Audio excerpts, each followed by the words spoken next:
Welcome back to Notes from Within, a space for clarity, presence and expansion. A place for a slower rhythm where listening inward becomes a way to navigate outward. Part meditation, part musing. Designed for thoughtful leaders, seekers, creatives and everyone in between.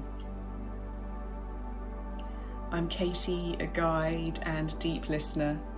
And today we're exploring the perception of who and what a leader is, challenging who gets to be a leader and what leadership really means.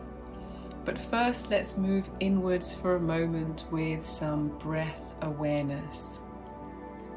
So finding a comfortable seated position, or if you're walking, slow down your pace. And gently bring your awareness to any sounds you can hear in the room that you're in or in the space that you're in outside.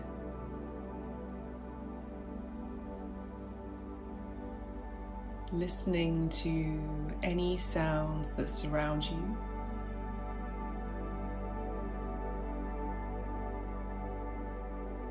Not judging them, but simply being aware of them.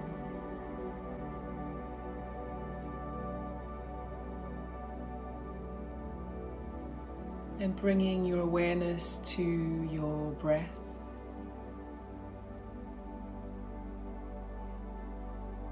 Noticing that as you breathe in, your belly and your chest rise. And as you breathe out, your belly and your chest fall.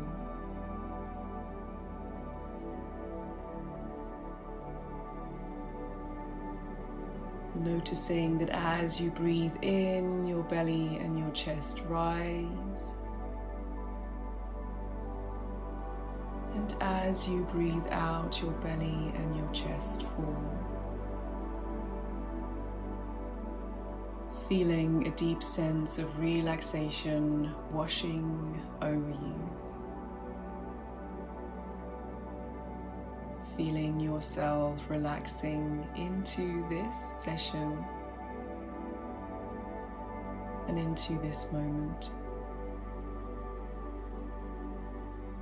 And from this place of rest and awareness, let's ask ourselves a question. Have you ever thought to yourself, I am not a leader?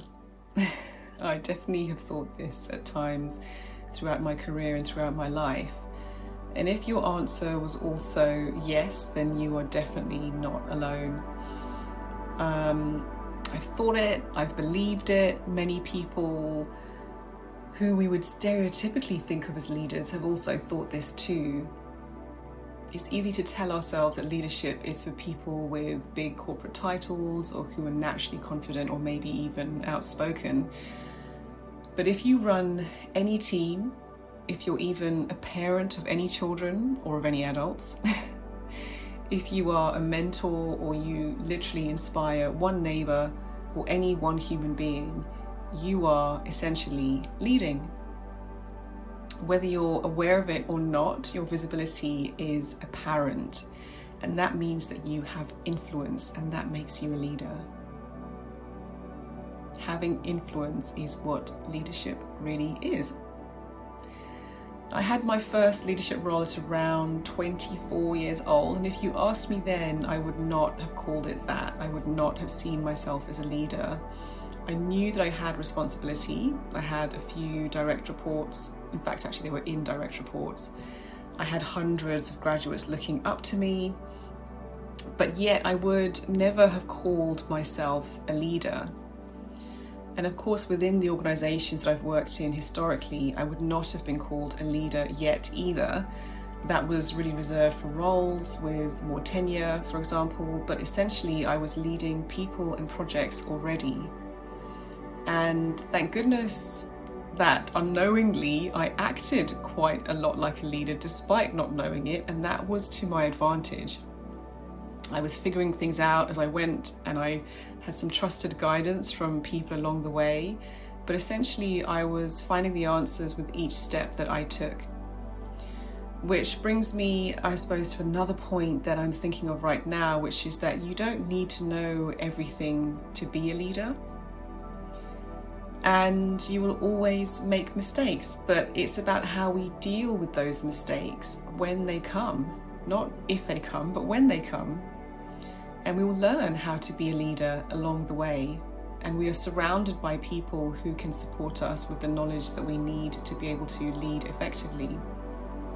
So we don't have to know everything, and we don't have to worry about never making mistakes. It's more about self-awareness, and I would call it insightful reflection, and also remaining calm throughout your leadership time. Listening and facing the challenges and knowing when to ask for support. That's also helpful too.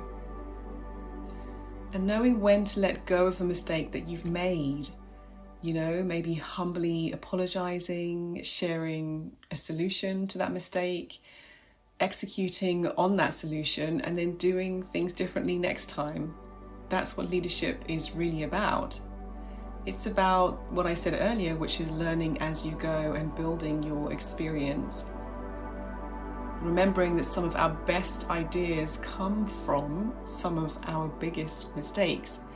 So when we fail, we don't forget. We are alert in those failures or those mistakes, and you have an opportunity to change how we do things. I remember once making a mistake in one of my roles. I've made a few, obviously, but I remember this occasion where I sent an email to a candidate that I had meant to send to my manager, and this was in the early days of my career. And the email was not positive. The candidate did not take it well. But when I look back on it, I think, thank goodness that happened then and not 10 years later in my career, because the repercussions would have been even worse. So sometimes making those mistakes early in your journey can actually help you to do things better for the rest of your career. They're things that we just don't forget. They have emotional value, and we learn the repercussions of them. So of course I never did that again. I learned, I checked more carefully for the rest of my career. And as a leader, I understand that giving my team space to make mistakes and even to trust me well enough to tell me when they make mistakes. I've been in situations where we have saved millions of dollars on a particular contract format that had been incorrectly worded for years before I even joined the organization.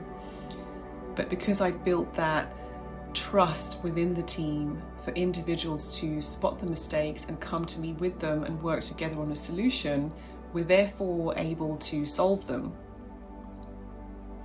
And we're also able to take responsibility, full responsibility.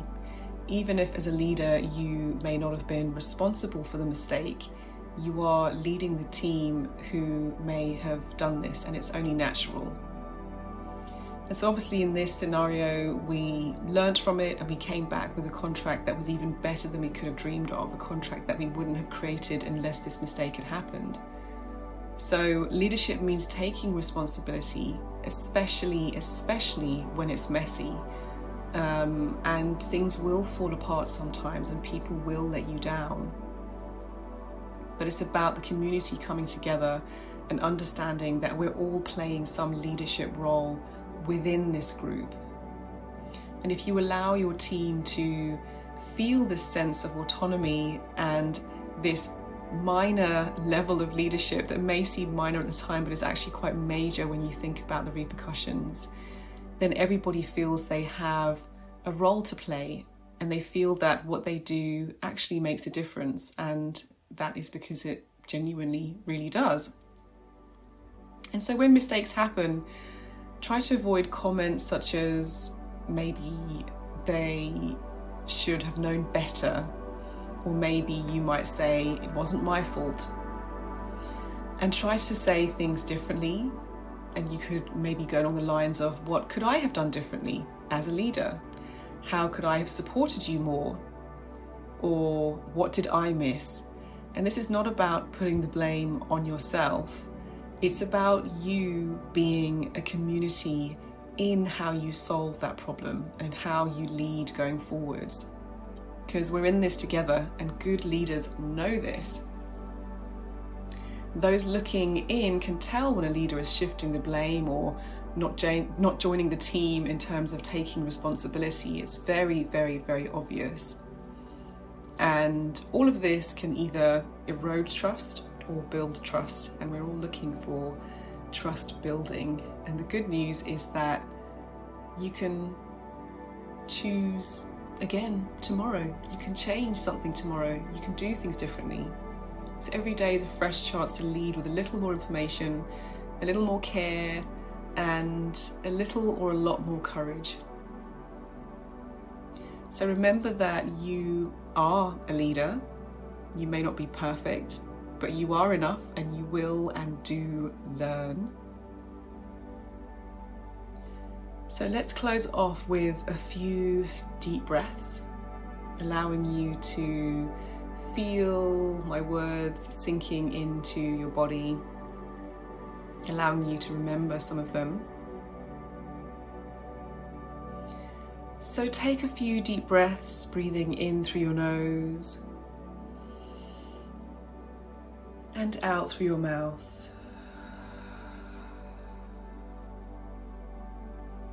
Breathing in through your nose and out through your mouth.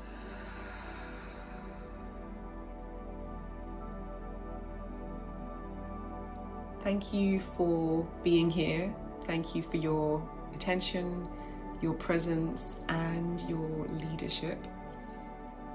Until next time, may you find stillness amidst the noise, and may you trust yourself and lead with heart. I'm Katie, and this has been Notes from Within.